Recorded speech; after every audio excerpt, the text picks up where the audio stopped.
que nos habíamos quedado en esto, ¿no? De herramientas. Ya era prácticamente... Ah, no, espérenme. Todavía no vemos tu pantalla. Nada más los veo a ustedes, ajá. Ah, qué tonto. A ver, espérenme.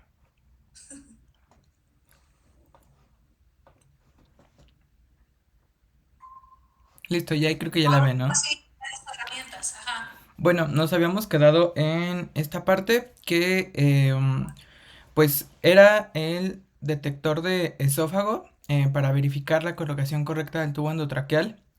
Que pues lo que estuve leyendo es que usa diferencias en el flujo de... a Ese ver, es un camnógrafo.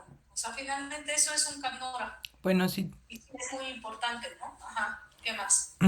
También pues se utilizan cinta y tijeras o un soporte prefabricado como este para sostener el tubo endotraqueal. También pues ocupamos toallas y sábanas para hacer un campo estéril y toallas, mentira, ocupamos material para hacer un campo estéril y toallas y sábanas para posicionar al paciente. Y bueno, esta es algo que ya nos había comentado Ángel, que pues como que lo encontré también en varios artículos esta mnemotecnia, que es Stop Made, que la S es de succión, o sea, todas las herramientas que ya les dije. La T son herramientas de intubación, laringoscopio y el mango. La O de oxígeno, la P de posicionamiento, la M de monitores, incluyendo pues electrocardiograma, pulsioximetría, presión arterial, el capnógrafo, la, la A es de asistente, o sea, de las vías alternas que habíamos dicho, la bolsa AMBU, los dispositivos para mantener las vías respiratorias altas. La I es de acceso intravenoso y la D es pues de medicamentos que los vamos a dar en la parte final de la exposición. Y ahora sí pasamos a lo No, de interesante. medicamentos no des nada, porque Ok. medicamentos es muy complejo. Pues sería ver cada medicamento. Sería como empezar anestesia desde el principio. Entonces, de medicamentos, por eso no los vemos, porque finalmente cuando ustedes vayan a intubar a un paciente, una es porque ya está en paro y ya no vas a necesitar medicamentos. Y la otra es a lo mejor, bueno, ahorita con los pacientes COVID, y tal vez ahorita ya al final solo hablemos de un medicamento que probablemente se puede utilizar con COVID. De ahí en fuera no es necesario. Ustedes van a ver ahora que ya estén en clínicas, es más, lo van a ver hasta en la tele, en IAR y todas esas cosas, que desgraciadamente uno de lo que más utilizan es midazolam. El midazolam no es tan necesario porque pues es un ansiolítico y lo que sí te va a deprimir, entonces, y dura mucho aparte. Entonces, si tú no eres muy hábil, pues vas a tener más complicaciones en vez de que te ayude, te va a perjudicar. Y es lo que siempre les pone, ¿no? Entonces, eso es lo que yo no quiero, como que se queden con esa idea. Yo sé que si ustedes van a lo mejor a clínicas y ven que lo hace el escrito, pues está bien, o sea, que le ponga 15 de midazolam, que aparte es muchísimo y que ni al más gordito le ayudaría, porque acuérdense que aparte es lipofílico. Entonces, si se lo pones a alguien gordito, a lo mejor en vez de durarle 3 horas, le va a durar 15 horas y no vas a poder ni siquiera despertar al gordito, o el gordito después se va a deprimir, ¿no? Entonces, por eso no es lo ideal, pero es lo que casi todo el mundo utiliza, ¿no? Entonces, no quiero que se confundan y por eso siempre medicamentos me los salto para que no se queden con esa idea de utilizar siempre midazolam. Bueno, continuemos.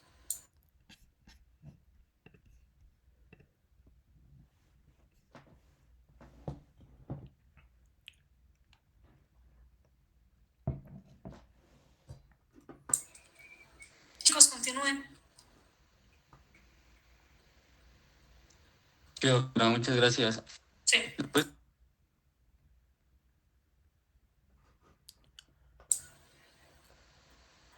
¿No se Te escucha nada? dejamos de escuchar, Ángel. No te escuchamos, bro. ¿le puedes cambiar, Adrián, por favor? ¿Sí me escuchan? Sí, Ya le ya. cambié, ahí está en la parte de la laringoscopia directa. Es Aparece. que estoy viendo en herramientas, no sé si. No, sí, ya cambió. Ay, creo que soy yo. Ujú. De hecho, te escuchas muy cortado.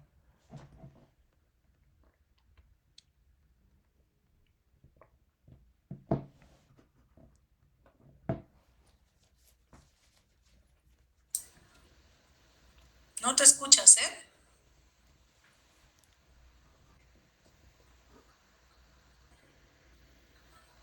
Ángel, ¿o quieres que te ayude?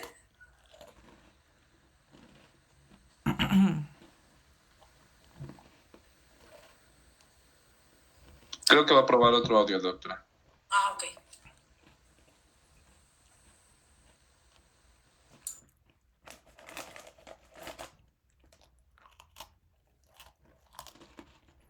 Ya, ahora sí, ¿sí se me escucha mejor? Sí. Sí. No, gracias. A ver, Vamos a adelante. con la laringoscopía directa, que este es el paso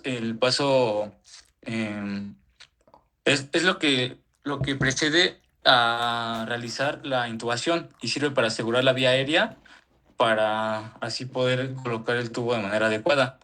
La laringoscopia de intubación pues generalmente ocurren en un entorno estresante y requieren de mucha concentración, especialmente en situaciones de urgencias. Aquí lo más importante pues es encontrar, o el paso crítico es observar la epiglotis. Debemos de ser cuidadosos al momento de introducir la hoja porque con los tejidos blandos como la lengua, los labios y todo lo que tiene que ver con la boca, porque si se llegan a lesionar y comienzan a sangrar, pues nos podría complicar la visión adecuada de las estructuras de la vía aérea. Entonces, ya una vez que consideramos y que estamos cuidadosos, pues ya podemos, bueno, el paso anterior a esto es elegir el tipo de hoja, si elegimos una hoja recta o una hoja curva, que lo vimos con Adrián. Y pues también debemos de valorar la existencia de piezas dentales flojas o de prótesis para retirarse antes de iniciar, ya que esto podría complicar el procedimiento. Y pues para el abordaje correcto, bueno, primero debemos de ser cuidadosos con la posición. Se recomienda una posición el paciente debe estar en decúbito supino y pedirle que levante y extienda su cabeza. También la posición de olfateo facilita mucho la visión de la vía aérea, ya que sirve para alinear los ejes anatómicos bucal, faríngeo y laríngeo.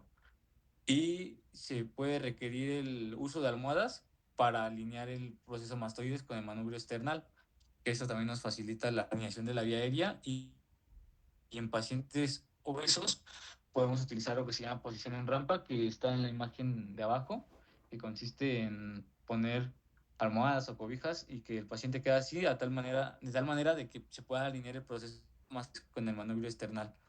Entonces, pues ya considerando la posición, vamos a ver cómo se tiene que efectuar. ¿Lo puedes cambiar, por favor? Y labor. Sí se cambió, ¿verdad? Es que no sé, no me parece a mí. Ah, ya. Y bueno, el abordaje correcto para introducir la hoja parte de la comisura labial derecha. Bueno, primero se le tiene que abrir al paciente la boca. Describe una técnica que se llama en tijeras, que consiste en hacer como una especie de tijeras con el pulgar y el dedo índice. Se abre la boca, se coloca con cuidado el laringoscopio y pues se debe de introducir el laringoscopio y de tal manera de que y el tejido blando hacia el lado izquierdo. Bueno, vi que se puede introducir por la comisura labial derecha. Dirigimos la hoja a la línea media hacia el lado izquierdo para para desplazar estas estructuras. Y aquí si la hoja es curva, pues el extremo distal se apoya sobre la vallécula. O si es recta, se debe de levantar el extremo de la epiglotis. Bueno, entonces, una vez que localizamos la epiglotis y ya podemos visualizar la vía aérea, podemos evaluar el grado de visión de las cuerdas vocales o de la vía aérea. Y para eso utilizamos la escala de Cormac-Lagrange o Lagrange. Eh, lo, Forma Clijan. ajá. Bueno, y lo que se recomienda aquí es tener el grado 1 o el grado 2. ¿Le puedes cambiar, por favor?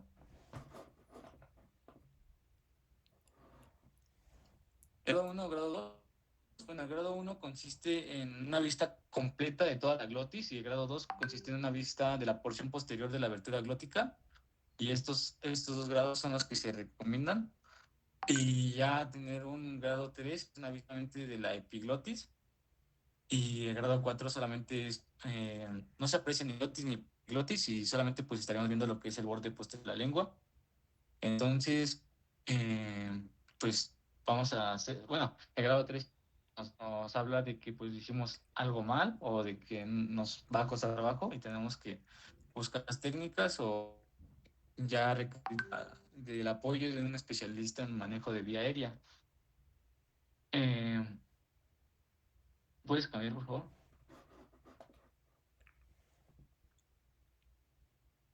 Y pues lo que hay maneras de aumentar o de mejorar la vista laringe.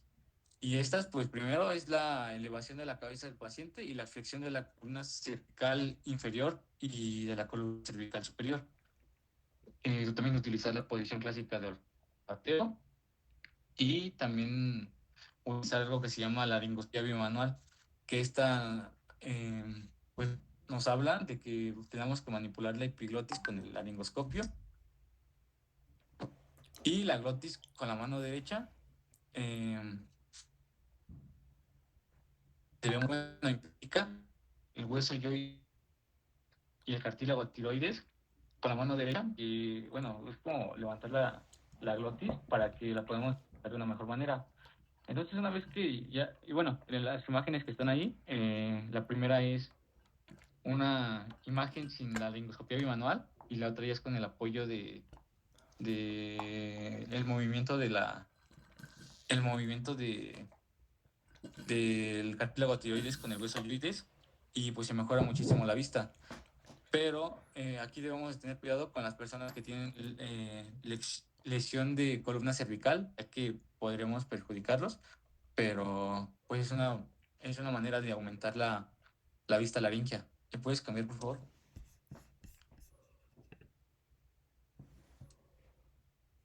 Y bueno, el, una vez que ya pudimos observar la vía aérea, lo que sigue es introducir el tubo traqueal hasta la glotis e insertar a través de las cuerdas vocales.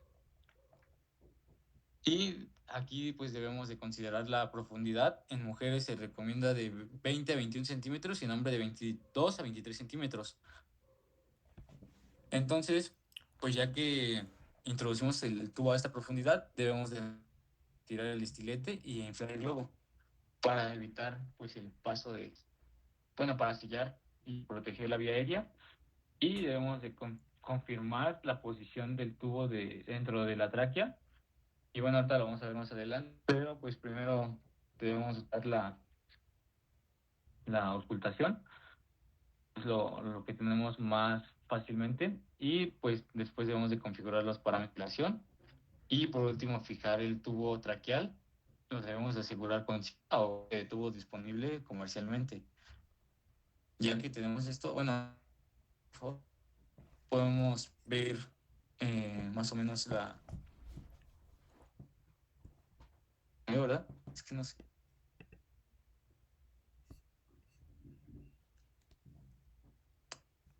Ah, bueno, podemos ver el resumen en imágenes, que primero consiste en abrir la boca en técnica de tijeras o con la que prefiera, introducir el laringoscopio, mover las estructuras hacia el lado izquierdo y ya después colocar el tubo endotraqueal y, bueno, en general es esto. Y ya después vamos a verificar que se haya colocado de manera correcta, pero antes de esto vamos a ver otros métodos. ¿Puedes cambiar, por favor? A ver, pon la pasada, por favor.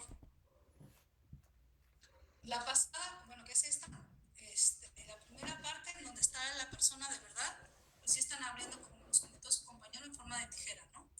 Luego está el monito el que tiene pelo, que no, que parece monito, ese, están haciendo una laringoscopía tal cual, sin el tubo todavía. Luego el que sigue, ya introdujeron el tubo y es un tubo traqueal. Pero en este otro que es un tubo traqueal, ese triangulito. Ajá, creo que sí. No, Ah, puse la No. imagen, no, que no, perdón. no, no, a ver, Ah, alguien más que no. Es un detector esofágico, ¿no? No, Sadi, fíjate bien, Sadi, ¿eh? Ve cómo está. ¿Cuántos globos le ves, Sadi? Tiene dos globos, me parece. Muy bien, Sadi. Entonces tiene dos globos. Entonces ya no es un tumor traqueal, ¿no? No, pues ya Ya no. no. ¿Algún día lo habías visto? ¿Este con dos globos? No, doctora, la verdad no. Ok. ¿Allá lo habías visto? Yo lo había encontrado como detector esofágico. No, no, no. Ángel, No, no lo había visto. no. Solo lo puse por el... Mira, el detector esofágico finalmente es como un capnógrafo, porque lo que te está diciendo nada más es si hay CO2 o no hay CO2. Ese es un detector esofágico. Este que están viendo que tiene dos globos, si se fijan, tiene un globo grandote y un globo chiquito, ¿sí? Ahorita el que está inflado es el globo grandote. ¿Y dónde está inflado? ¿Dónde lo ves? ¿O dónde lo vemos? Está Justamente. arriba. Exacto. ¿En dónde salí? Está en la hipofaringe, ¿no? Más o menos. Ese es el grandote, el que está inflado. Y el chiquito que no está inflado, ¿ese dónde lo ven? En esófago. Ándale, muy bien, así es. Entonces, ¿por qué tiene dos globos? Este es muy usado, bueno, es muy usado antes. De hecho, yo no sé quién lo usaba. Este, porque viene en todas las bibliografías. Y aparte en todas las bibliografías, viene casi en todas las ambulancias, viene casi en, en todas las, en urgencias siempre está. Se llama convitubo, por eso se llama convitubo, porque son dos globitos. Y como ustedes lo vieron, tiene un globo que va lo que sería en la parte de arriba y el globo que va a la parte de abajo, que va al esófago. Solo se infla uno de los dos tubos, uno de los dos globos. En este caso le inflaron el globo de arriba. Se puede inflar solo el globo de abajo, pero hay que detectar en dónde está. O sea, si está en esófago o está en tráquea, para ver si está en tráquea, pues pones el de arriba, se supone. O sea, si hay si hay camorragia, y si no, inflas el de abajo. Necesita casi los globos de los tubos normales, el tubo esofágico, que es el que está en el otro dibujito, por lo general se inflan con 10 o 15 centímetros de agua, o que lo que sería el aire, ¿no? Estos, los comitubos, necesitan mucho aire, necesitan 30 hasta 50, 30 el de abajo hasta 50 el de arriba, es mucho. Y no te da en teoría es el que da un sello como más hermético de los dispositivos que no son el tubo orotraqueal, que es el que vemos, que es el de la otra imagen, en donde está la laringoscopía. En el tubo orotraqueal, en esa, va hacia la tráquea. Entonces ya estás seguro que tu paciente está intubado en la tráquea y que en caso de que se respire, pues no le va a pasar nada porque mueve tantito tu flechita hacia arriba, otro poquito, ahí está, un poquito más arriba. Se supone que, bueno, se fijan cómo va, y ahí en esta partecita, en teoría debería estar el globo, ¿no? Que no veo muy bien, que a lo mejor está en la otra parte más abajito, abajito, más abajito. Ahí, tal vez esté ahí, pero finalmente está entubado, ¿no? O sea, está en tráquea. Y se va hacia los pulmones. Y es un sello hermético. Todos los demás, ninguno es el sello hermético. Pero el que se supone que tiene el sello más hermético es el que pusieron el dibujito, el convitubo. El convitubo es muy grande. El convitubo no necesita laringoscopía, pero es muy grande. O sea, en la vida real es un aparato muy grandote. Y el riesgo de fallo es muy alto. Aunque seas experto en convitubo, sigue siendo la falla muy alta. Hicieron un estudio de anestesiólogos expertos poniendo convitubos y haciendo laringoscopías, y siempre había fallas en el convitubo y preferían hacer la laringoscopía, y era más fácil intubar a un paciente vía difícil con la laringoscopía que con el convitubo. O sea, tener éxito con el convitubo es complicado, la inserción del convitubo. Se supone que es muy sencilla, pero la verdad es que es muy complicado y casi nadie lo utiliza, pero existe y sigue existiendo en la bibliografía, y hasta ustedes trajeron aquí un dibujito del convitubo, ¿no? Entonces nada más para que sepan que existe el convitubo. Y cómo es el convitubo, ¿no? Ya lo vieron. tiene dos, ahí no se ve, pero tiene dos globos, mira, arriba, más arriba, donde está lo azul oscuro, ándale. Este es el globo, ese es uno de los globos, pero tiene dos globos. Entonces les faltó ahí en el dibujito el otro globo. Por lo mismo, ¿no? Porque por eso es con bitubo. O inflas uno o inflas el otro. Lo que sí no se inflan los dos, no servirían de inflar los dos. Lo que sí inflas los dos, sacas a los dos. Entonces no se pueden inflar los dos. Sí, pero otra vez sigue siendo falla técnica para hacer este aparato, ¿no? Aunque cuando lo usas tienes que inflar o uno o otro, pero si tú por tonto o no tienes experiencia puedes inflar los dos, el aparato te permite inflar los dos, y entonces eso significa que otra vez no vas a tener éxito porque lo estás sacando. Entonces, bueno, ya vieron un aparato nuevo que sería con tubo. ¿Dudas? ¿Su uso entonces ya no está recomendado, doctora? ¿Ya no se hace? ¿O sí se sigue usando? Sí, o sea, de hecho los de las ambulancias, muchos traen, les digo, solo traen con tubos, porque está más complicado hacer una laringoscopía en una ambulancia, y tienes que tener más experiencia para hacer una laringoscopía, porque puedes romper los dientes, etcétera, etcétera, y se supone que con el combitubo no.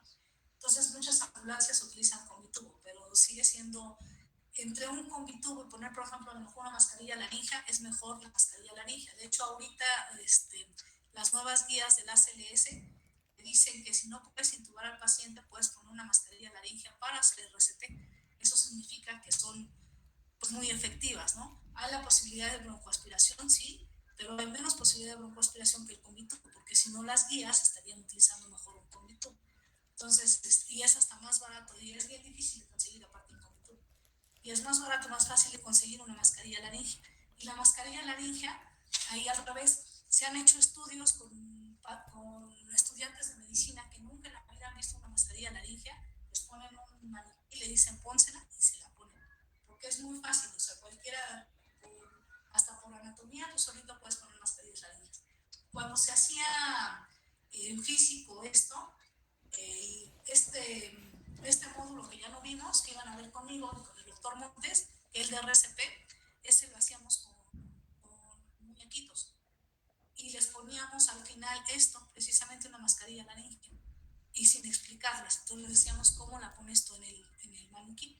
La mayoría de ustedes la ponían bien. O sea, la verdad es que eran poquitos, de 28, que es por lo general ustedes un grupo de 28, 2 o 3, no podían ponerla al primer intento. Finalmente la ponían casi todos, pero a lo mejor a algunos les costaba un poquito más de trabajo, pero la mayoría al primer intento, sin conocerlo, podían poner una mascarilla laringe con éxito.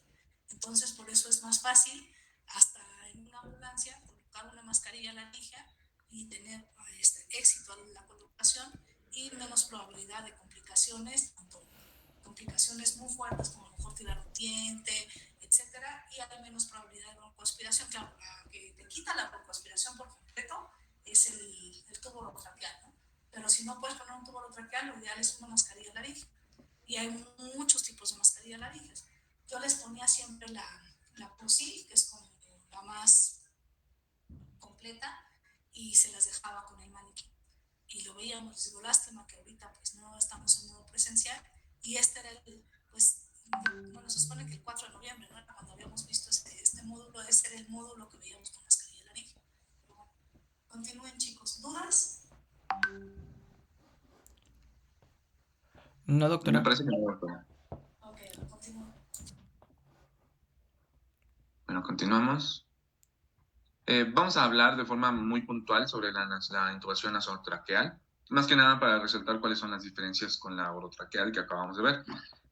La nasotraqueal se va a utilizar más que nada en traumatismos medulares que impidan una movilización de la columna o que exista un traumatismo maxilofacial, ¿de acuerdo?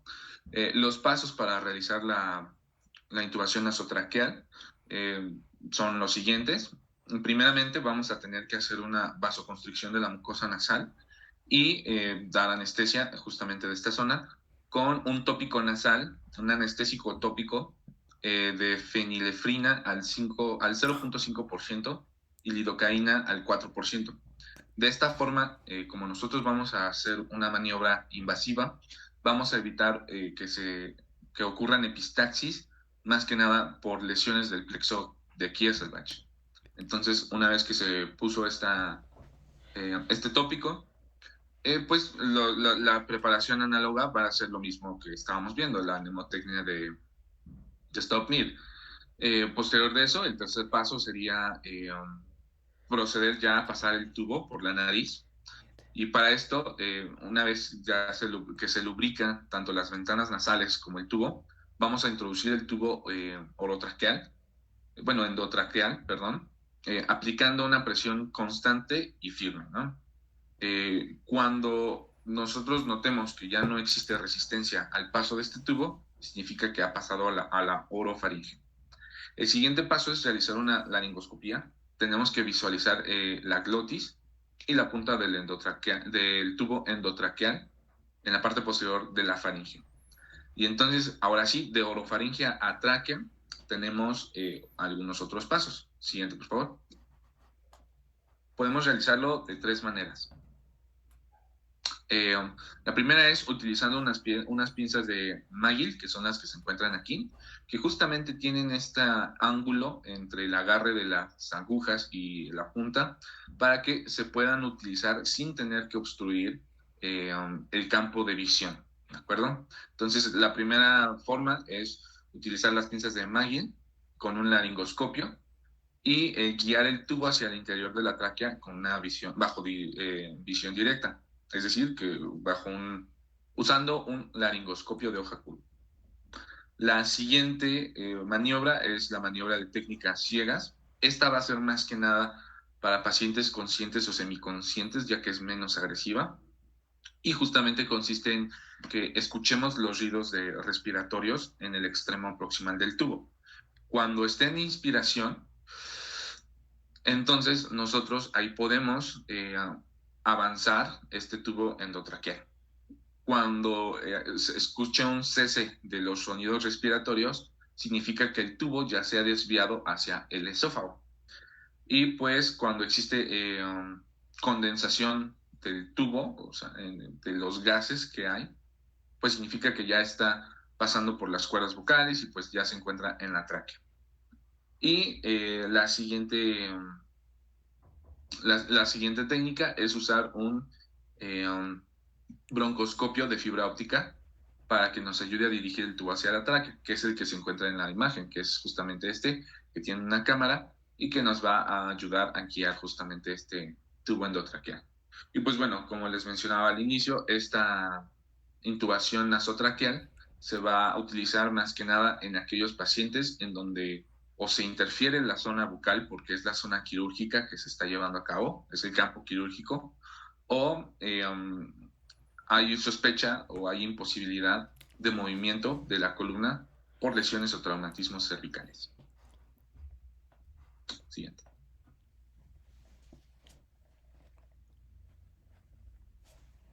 Y existen otros métodos que pues son menos comunes, pero pues también debemos nada más, aunque sea conocerlos, que por ejemplo el primero es la intubación con broncoscopio de vista óptica. Este se puede realizar de manera, por vía oral o por vía nasal. Se necesita como equipo un tubo endotraqueal, un broncoscopio y, depende si es adulto o es niño. La medida, si es adulto, se recomienda 6 milímetros. Si es de niños, es de 3.3 milímetros. Pueden aplicar un lubricante hidrosoluble primero, dependiendo de donde se va a realizar. Después aplica anestesia tópica oral, si la intubación va a ser oral, o un vasoconstrictor con anestesia tópica, si la intubación va a ser nasotraqueal. Después se introduce el tubo con el broncoscopio. Broncoscopio visualiza la anatomía, pasa a través de las cuerdas vocales. En esto consiste principalmente este método. Y el siguiente es ¿puedes cambiar, por favor? La intubación retrógrada guiada por un fiador metálico, que esta consiste en la introducción de un catéter intravenoso a través de la membrana cricoidea, y pues a través de él se va a pasar una guía metálica hasta la faringe. Esto se va a emplear un fiador como guía para pasar otra guía más rígida hacia arriba y va a actuar como tal con el tubo para, bueno, me parece que lo va a jalar o algo así, para poder inducirlo de manera adecuada a la vía aérea. Y pues debemos de esto de una comprobación mediante la auscultación, los ruidos respiratorios, preferentemente en la zona axilar, y después debemos de realizar de manera urgente una radiografía de tórax para poder confirmarla. Y le puedes cambiar, por favor, vamos a ver otros. Y bueno, otro método que si se acuerdan había mencionado en la parte de herramientas, pues es una cricotiroidotomía, que esta técnica está reservada para los casos en los que existe un trastorno, un traumatismo, una malformación, una variante anatómica, en la que pues de plano ya sea como que ya se haya intentado mucho una intubación endotraqueal y no podamos, ya sea porque pues no hay otra persona más capacitada que nosotros. Y pues para esta se utiliza un bisturí eh, y un instrumento de disección Romo. Y pues la técnica es localizar la escotadura cricotiroidea, después hacer una incisión en la piel y en el tejido subcutáneo, luego puncionamos la membrana cricotiroidea y se amplía el orificio que se haya realizado con un bisturí de forma Roma.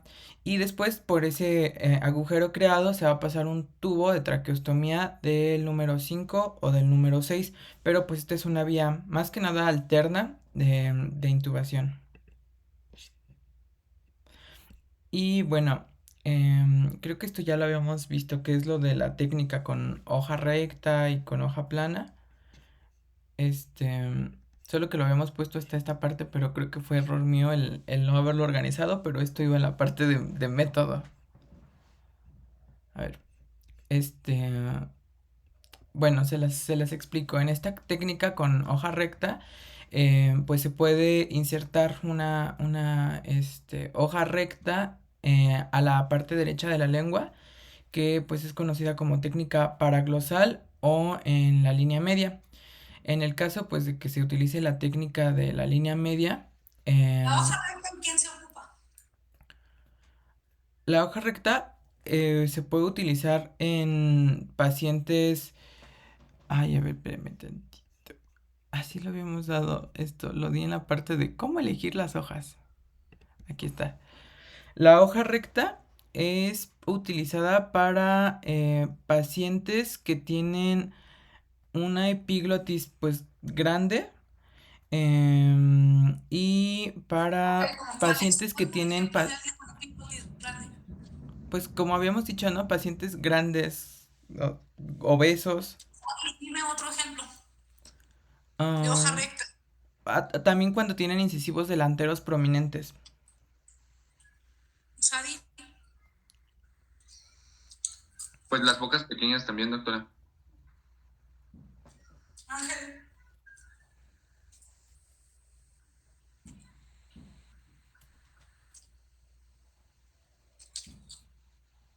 ¿quién tiene la epiglotis así como laxa? No, no se me ocurre. Continúa, Adrián. Ok. Y bueno,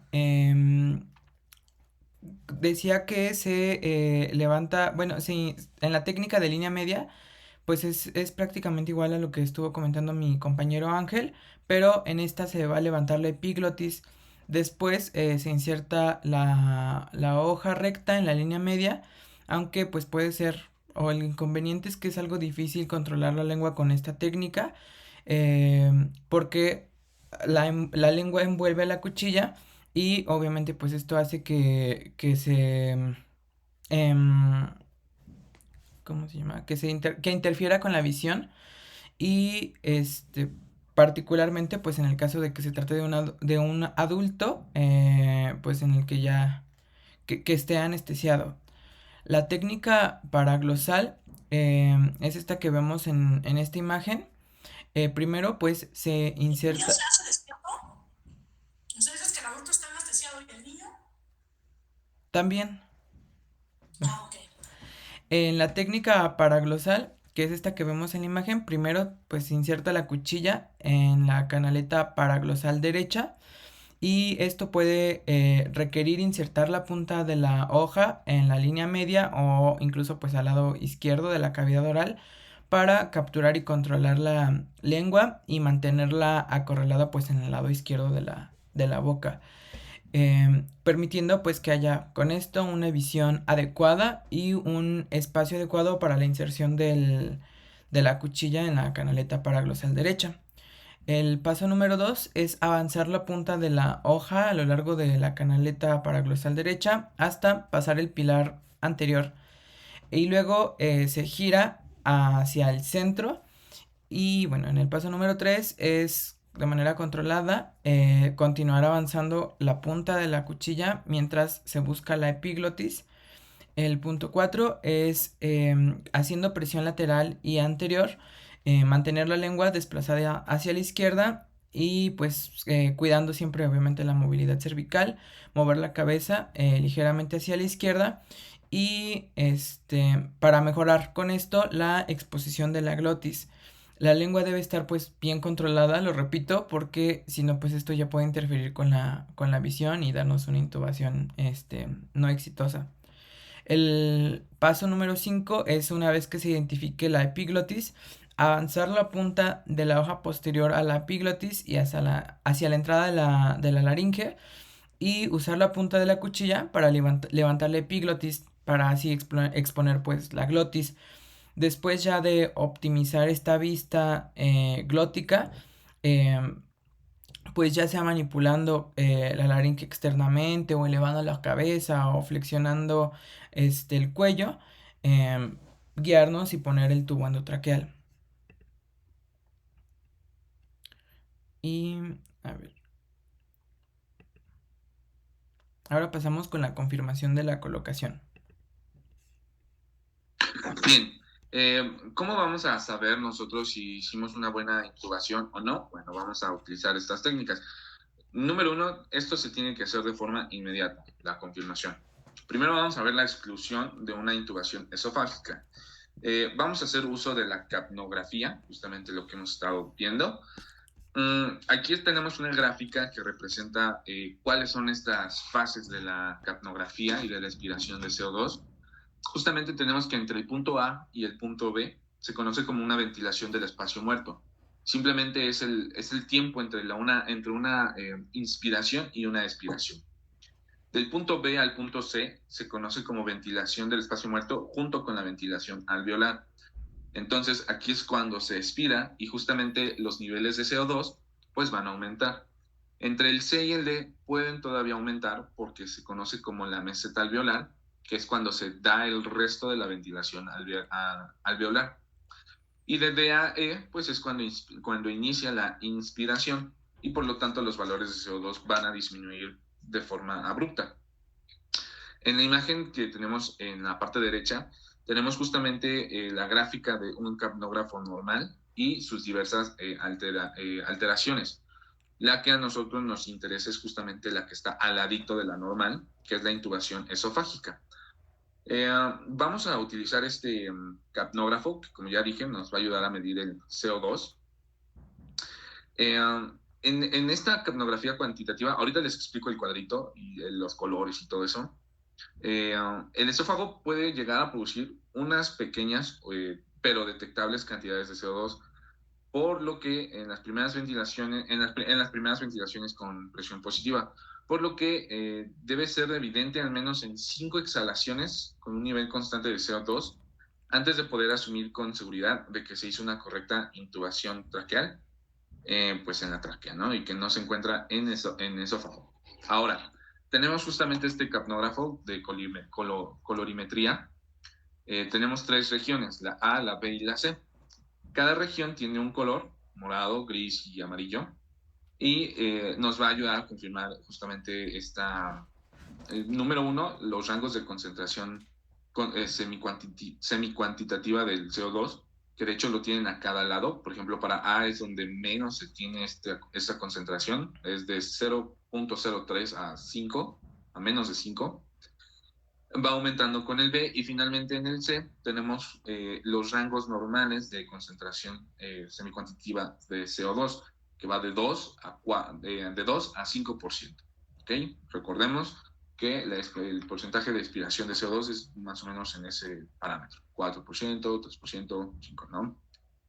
Y al mismo tiempo, los colores también representan la presión parcial de oxígeno, de CO2 que va a existir. La presión parcial de CO2 normal es de 35 a 45. Pues empezando desde el A hasta el rango C, va a menos de 4 miligramos sobre miligramos de mercurio, luego va de 4 a 15 y finalmente en un mejor rango que es de 15 a 38, que corresponde al color C. Es por eso que en esta imagen se ve el indicador del cambio de color de CO2 antes de la conexión del circuito, que es la imagen B, y pues obviamente se encuentra con bajos niveles de CO2. Claro que todavía no está bien hecho el circuito, la conexión. Y una vez en la siguiente imagen que ya se hizo una correcta intubación, pues ahora sí ya se puede ver que cambia a color amarillo, que es el rango C. Siguiente, por favor. Ahora, la evidencia nos ha respaldado que no se puede confiar en los hallazgos clínicos como el único medio de comprobación. ¿Ok? ¿Cuáles son estos hallazgos clínicos que podemos encontrar? Que auscultemos los ruidos respiratorios sobre los campos pulmonares. Aquí tenemos una imagen para que nos recuerden cuáles son estos puntos. Que exista ausencia de sonidos respiratorios sobre el epigastrio. Eso nos ayudaría a saber de que no es una intubación esofágica. Que exista elevación de la pared torácica con las ventilaciones positivas y poder observar la condensación de los gases en el tubo endotraqueal después de cada expiración. ¿Okay? Esos serían algunos de los hallazgos que podríamos ver o analizar, explorar, perdón. Sin embargo, no deben ser el único punto, el único medio de confirmación. Siguiente, por favor. Y si nos vamos a los casos en donde queremos excluir que hayamos hecho una intubación hacia los bronquios principales, aquí el capnógrafo no va a ser de mucha ayuda, ya que este CO2 detectable no va a distinguir entre una intubación endotraqueal normal, bien hecha, una endobronquial, es decir, que hayamos ido demasiado profundo, o una supraglótica, es decir, que haya sido demasiado superficial la intubación. Es por eso que el capnógrafo no va a ser de utilidad, y aquí sí podemos utilizar un poco más la clínica.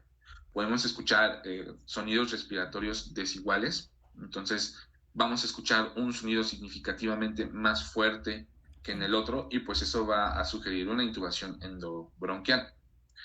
Y de la misma forma podemos utilizar el endoscopio flexible, que es el que se encuentra en esta imagen. Y pues bueno, esto se va a utilizar más que nada para poder visualizar el tubo endotraqueal. Y si vemos nosotros en nuestra cámara y en nuestra imagen que la carina de la punta, que más bien que la carina va más allá de la punta de nuestro tubo endotraqueal, pues significa que fue una colocación correcta y que no se encuentra endobronquialmente, perdón.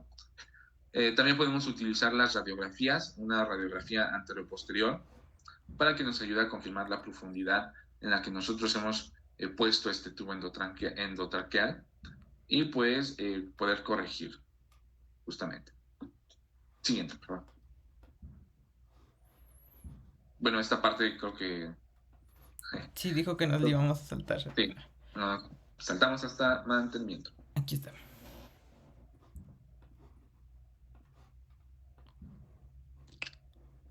Y bueno, una vez que colocamos el tubo, que podemos intubar de manera exitosa, pues tenemos que dar un mantenimiento para que esto para que siga teniendo los beneficios que queremos que tenga, y tenemos que tener en cuenta lo siguiente.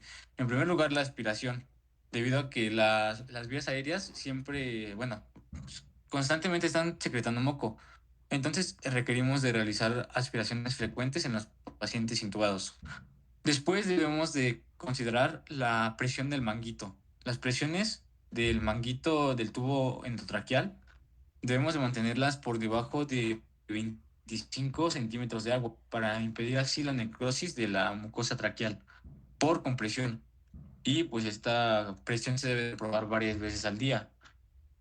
También en cuanto a la fijación, debemos de cambiar la cinta adhesiva o colocarle el tubo endotraqueal hacia la otra comisura bucal para evitar, eh, bueno, para asegurarse de que esté bien fijada. Además, podemos, debemos de tener en claro de que no se debe de estar moviendo en el día y debemos de evitar pellizcar los labios con la cinta o con lo que se esté fijando para pues evitar otras lesiones. Y el cuarto aspecto a considerar son las fugas del tubo ocasionadas por cinco causas y estas son muy comunes, por eso debemos de tomarlo en cuenta. Y pues estas fugas hacen que se pierda parte del volumen aportado en cuanto a el oxígeno y pues podemos detectarlas en forma de un ruido al producirse la fuga faríngea en la inspiración mecánica y debemos de valorar comenzando por la investigación sobre si la respiración es adecuada o no mediante la auscultación o mediante los parámetros, por ejemplo, la capnografía debemos de considerar las siguientes causas. La manipulación previa del manguito, debemos de asegurarnos de que nadie lo haya manipulado. Una situación supraglótica del manguito, que esto nos habla de que el manguito tenga aire, pero no selle la vía aérea, o lo haga con volúmenes de aire muy grandes, y esto puede estar situado, y esto nos habla de que puede estar situado encima de las cuerdas vocales. Y pues aquí debemos de hacer un examen laringoscópico para pues así descartar esta causa. También debemos de considerar la dilatación traqueal, que ese es un problema que no se va a producir tan común en urgencias, pero se puede producir de manera posterior cuando el paciente entre a la unidad de cuidados intensivos, o también la dilatación la dilatación traqueal precede a traqueomalacia. O también podemos considerar la obstrucción.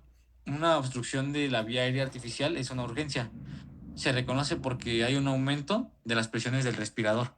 Estas son las 5 causas principales y pues no sé si haya más, pero son las que consideramos poner. Y ya que tenemos el mantenimiento, pues también debemos de considerar lo que son las complicaciones. Y bueno, ya para finalizar, las complicaciones, pues durante la intubación se pueden surgir varias que deben prevenirse y para actuar rápido y con y celeridad. Es importante saber que puede haber factores de riesgo que promuevan su aparición, como lo son múltiples síndromes genéticos, como Down, acondroplasia, Beckwith-Whitman, hipotiroidismo congénito, micrognatia, obesidad mórbida, acromegalia, infecciones de las vías respiratorias superiores como la epiglotitis, el croup, el absceso retrofaríngeo, el absceso intraoral, la artritis reumatoide, las neoplasias, traumatismo cráneoencefálico, antecedentes personales patológicos de radiación del cuello, hemorragia activa.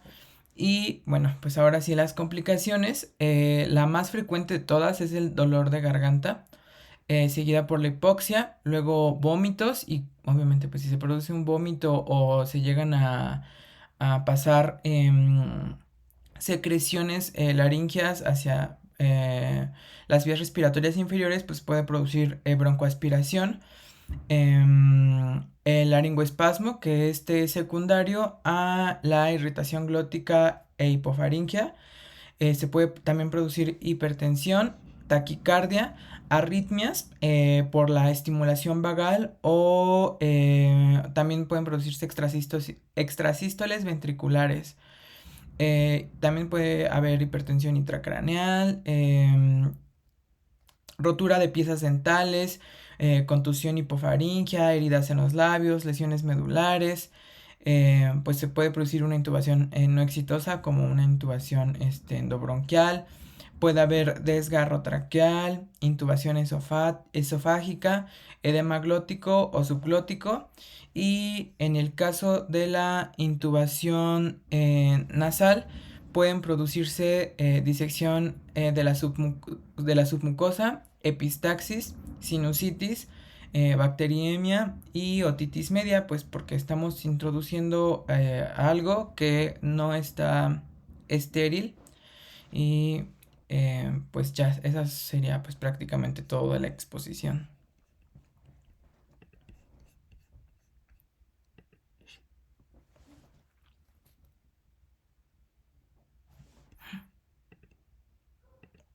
¿Sí me oyen o no? Sí, Ah, aquí. sí, sí, ok. ¿Dudas?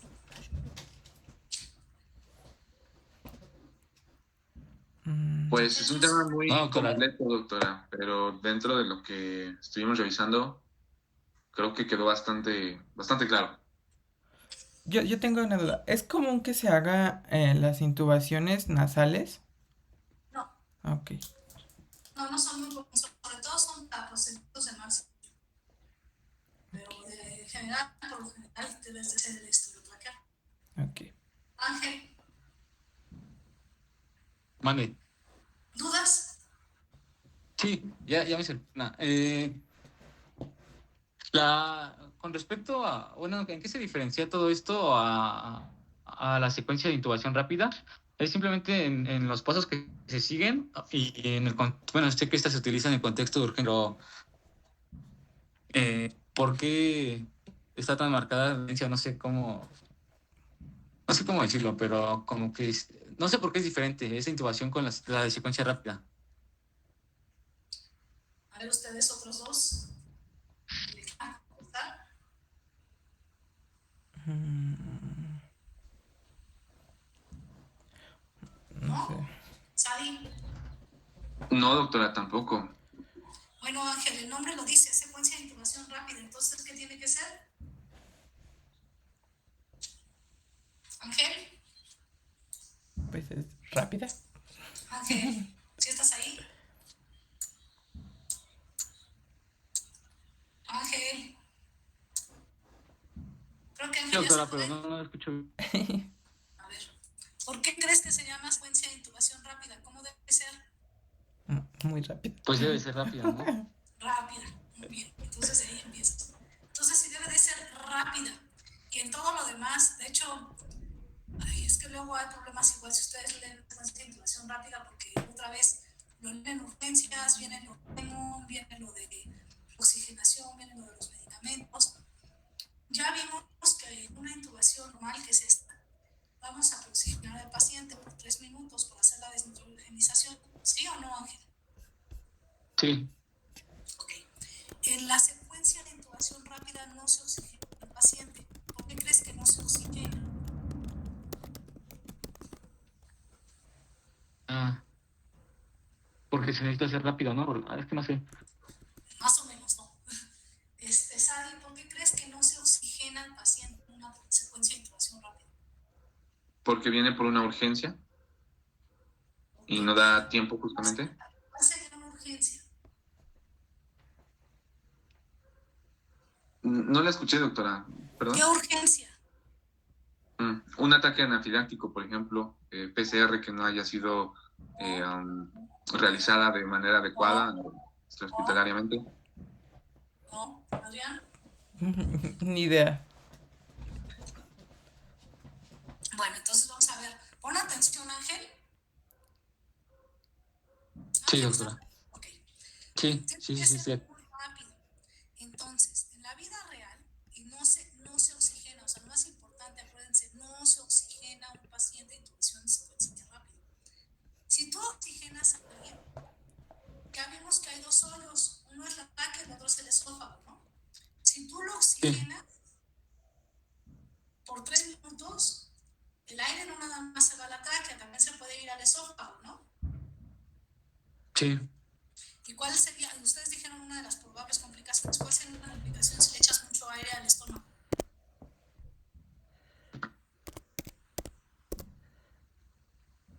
Ángel, No me acuerdo de la...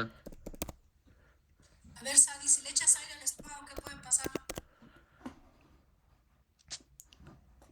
Pues se va a inflar. ¿Se Exactamente. puede qué? Se llena de aire. Ay, ¿qué Y pasa?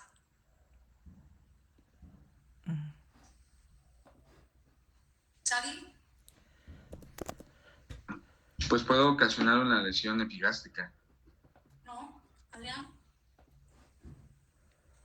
Em, a ver, no se escucha, Adrián. ¿se puede vomitar el paciente? Muy bien, así es, Adrián, se puede broncoaspirar.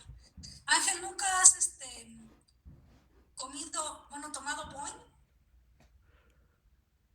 sí. Ah, bueno. Es que tiene un potito y son como triangulitos o cuadritos. Tienes que chuparle al popote, ¿sí? ¿Qué pasa, Ajá. Ángel? En vez de chuparle al popote, le echas aire al popote. Salen burbujitas. Burbuja, pues. ¿Qué pasa? No tanto burbujitas. ¿Qué pasa, Adrián? Se Ah, empieza esa... a ver qué vas a decir. Dilo. No, pues... Tú dilo porque no, Es no. líquido por el popote. Después de que echamos aire. ¿Qué pasa si le echas aire? Pues empieza a salir el líquido por el popote. Muy Después bien, de se echar empieza a aire. salir el líquido y se sale todo el líquido, ¿no? Y después con más que Sí. tú vas a salir más líquido. Eso mismo pasa con el estómago. Le echas aire y se empieza a salir todo el líquido. Y cuando se va todo el líquido, pues se va hacia la boca y se va hacia la tráquea y se broncoaspira el paciente, ¿sí? Sí. Entonces, por eso, esa intubación de secuencia rápida no se tiene que ventilar al paciente, o sea, no se le tiene que echar aire, ¿sí? Ya se va a Doctora, acabar la perdón, llamada. Ahorita se les va a mando el acabar link, la... ¿vale? Ajá, entonces, ¿qué hacemos? Adiós.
Algo me dice que va a querer que expongamos lo de ataque anafiláctico.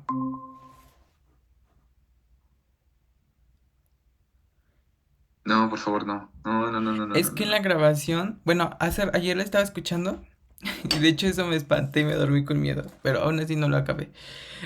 Dijo que teníamos hasta el lunes para estudiar anafilaxia.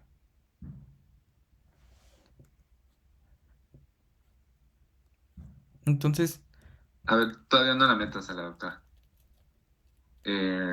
No, yo no he abierto nada. No puede ser, no inventes, no. No creo, yo digo que se le olvidó. Pero es que bueno, yo me acuerdo que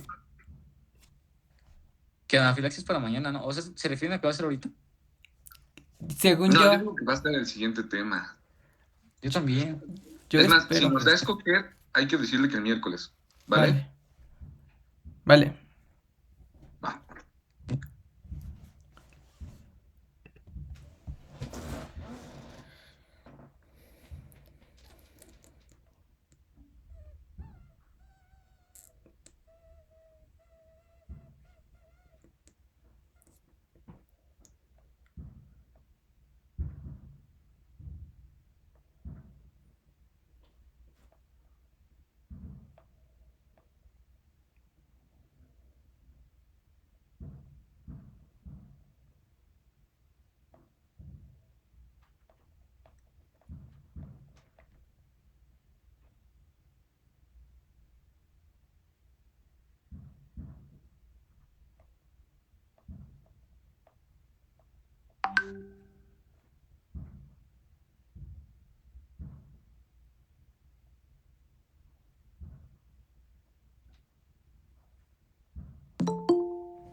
Sí, doctora. Ah, bueno. Entonces, como les digo, no hagan de cuenta que se regresa, ¿no? Entonces, ¿cuándo estaría indicado una intubación de secuencia rápida? Si ya vimos que es cuando se regresa, ¿cuándo sería? Ángel, ¿Cuál fue la pregunta, doctora? Perdón.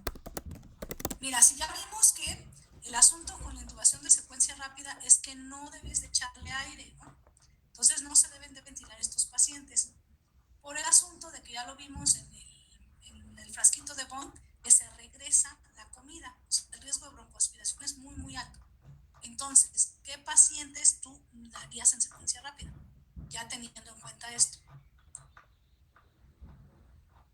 Ah,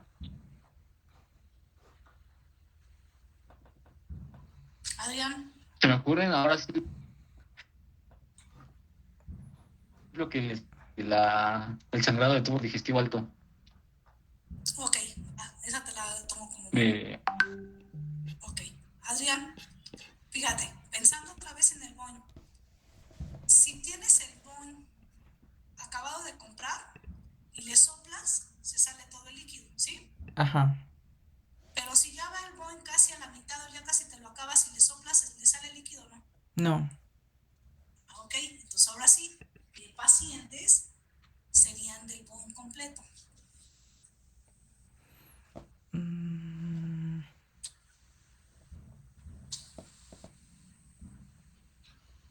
A ver, Sadi, ¿Pacientes en ayunas, doctora? en ayuno, o sea, en ayuno es cuando, ¿cómo estaría el boing? ¿Vacío? Completamente. Vacío. Y que entonces si acaban está de comer. vacío, ahí qué pasaría, no se regresa, ¿o sí? Pues No, pues no. no. Ok, entonces ¿cuándo se regresaría? Cuando acaban de comer. Muy bien, Adrián, cuando acaban de comer. Ángel, ¿ahora sí me entendiste? sí, Ángel, doctora, ya entendí. entonces, secuencia rápida es todo paciente estómago lleno, cualquiera. ¿Quién es el estómago lleno? Pues el que acaba de comer, ¿no? Pero ahí es donde se empiezan a confundir. Dicen, es que, por ejemplo, dice la bibliografía que trauma craneoencefálico es estómago, bueno, es secuencia rápida. Sí y no. ¿Por qué? Porque si a lo mejor yo llevo en ayuno o me voy a bañar apenas, me desperté, no he desayunado, me meto a la regadera, me caigo y tengo un trauma craneoencefálico, ¿ese estómago qué? Vacío. Vacío, Vacío. dice Sara. Entonces ahí podría intubarlo en secuencia normal, no necesito secuencia rápida, ¿no? Pero yo no sé, o sea, si el paciente ya tiene un rasgo menor de 8, el paciente no me puede contestar. Entonces, Adi, aunque le pregunte, oiga, ¿desayunó o no desayunó? Pues no te va a contestar. Y tú no sabes si a lo mejor y primero desayuné y luego me bañé, o primero me bañé antes de desayunar, ¿no? Entonces, como no sabes qué es lo que haya pasado, lo tomas como estómago lleno, ¿sí? Porque no lo conoces, o sea, porque no sabes. Por eso el trauma craneoencefálico por lo general se toma como estómago lleno.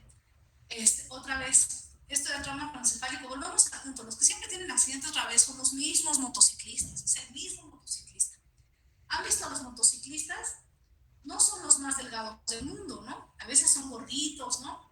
O es más grande los policías motociclistas, también son gorditos, ¿no? Entonces, a lo mejor y primero comieron y luego se subieron a la moto y luego se cayeron de la moto. Si pasa eso, entonces es estómago lleno. Otra vez, ¿qué es lo que pasa? ¿Quién es el que se infarta? ¿El flaco o el gordo? El gordo. Perdón. El gordo. Entonces, otra vez, el gordo, ¿qué es lo que pasa? El gordo, si el gordo se come tres pozoles porque no se come uno, ¿qué le pasa al tercer pozole? ¿Han visto a los gorditos comer pozoles? ¿Qué pasa cuando se come el gordo un pozole? ¿Han visto un gordo comer pozole? ¿No han visto nunca ningún gordo comer pozole? Sí, ¿Y cómo comen pozole? ¿No sudan cuando comen pozole? sí, mucho. Sudan porque les cuesta trabajo comer. Y si ya se están comiendo el tercer pozole, probablemente en el tercer pozole es donde se infarta. Entonces el infartado, con más razón, si se come un pozole, es estómago súper lleno, ¿no? Entonces estómago lleno. Ok. Otra vez, a lo mejor el que se da en la torre, que es todo lo del trauma, lo toman como estómago lleno, porque no puedes preguntarlo, ¿no? El albañil que acaba de desayunar su huevito con tortillas, frijolitos, una cocota, una cheve, y después se sube al andamio y se cae, es estómago lleno. Ok. Pero no le puedes preguntar, por eso todo lo que es trauma lo consideran estómago lleno. Ahora, ¿qué otra cosa que no es trauma consideras estómago lleno? Estoy de acuerdo con Ángel, ¿no? El que vomita sangre, no, pues ese con más razón. Pero ¿quién que no tiene que ver con la comida, ustedes considerarían estómago lleno? Mm, ¿Alguien que tenga alguna obstrucción intestinal? Muy bien, exacto, Adrián. Cualquier ocluido es estómago lleno. Ok. No importa dónde sea la oclusión, que si es a nivel de colon, que si es a nivel del duodeno, que si es a nivel. Si está ocluido, entonces obviamente no pasa, entonces sigue estando rellenito, es estómago lleno. ¿Qué otro? Más común. Las embarazadas, las pacientes Muy embarazadas. bien, exacto, Sandra. Las gorditas, todas las gorditas. Entonces sería la gorda embarazada o el gordo gordo.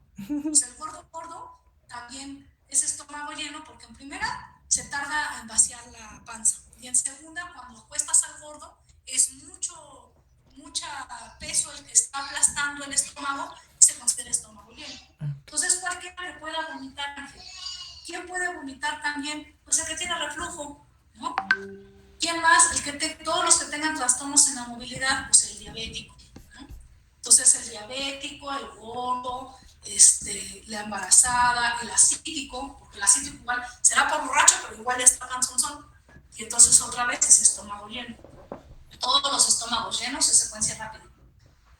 Y este año, bueno, en 2019, que fue la pandemia, puso a alguien más que es el COVID. El COVID también no es estómago lleno, pero es secuencia rápida. ¿Por qué secuencia rápida? Uno, porque se desaturan bien rapidísimo. Y la otra, independientemente que se desature o no se desature, que aparte es bien difícil subirlos, o sea, es bien difícil subir esa saturación, por protección tuya. Tú no vas a querer estar 3 minutos respirando al señor del COVID. Y dijimos que son 3 minutos la desnitrogenización. Entonces el COVID se intuba en secuencia rápida. Porque la secuencia rápida, como ya dijimos, es secuencia rápida, es muy rápida. La secuencia rápida debe ser de 30 a 60 segundos máximo. Entonces son 30 segundos que estás junto al señor COVID. O sea, es muy poquito el tiempo. Por eso es todos los estómagos llenos y el señor COVID. ¿Sí? ¿Dudas, Ángel? No, doctora, todo claro, gracias. Ok. Adrián, ¿dudas? No, doctora. ¿Sabe? No, doctora, gracias. Bueno, entonces yo creo que nos vemos el miércoles a las 6 para el siguiente tema, ¿no? Y vamos a aumentarle al tema igual una presentación chiquita en la diferencia de vía aérea de niño y de adulto. ¿Sí? Vamos a ver el por qué. Ya que lo veamos, les explico el por qué. ¿Ah? Vale, doctora. Vale, pues entonces nos vemos. Vale. Les mando. Hasta luego, doctor. O sea, al fin y al cabo ahora ya es un fin largo. ¿No? Bueno. Sale, vale. Pues que descansen. Nos vemos. Hasta luego.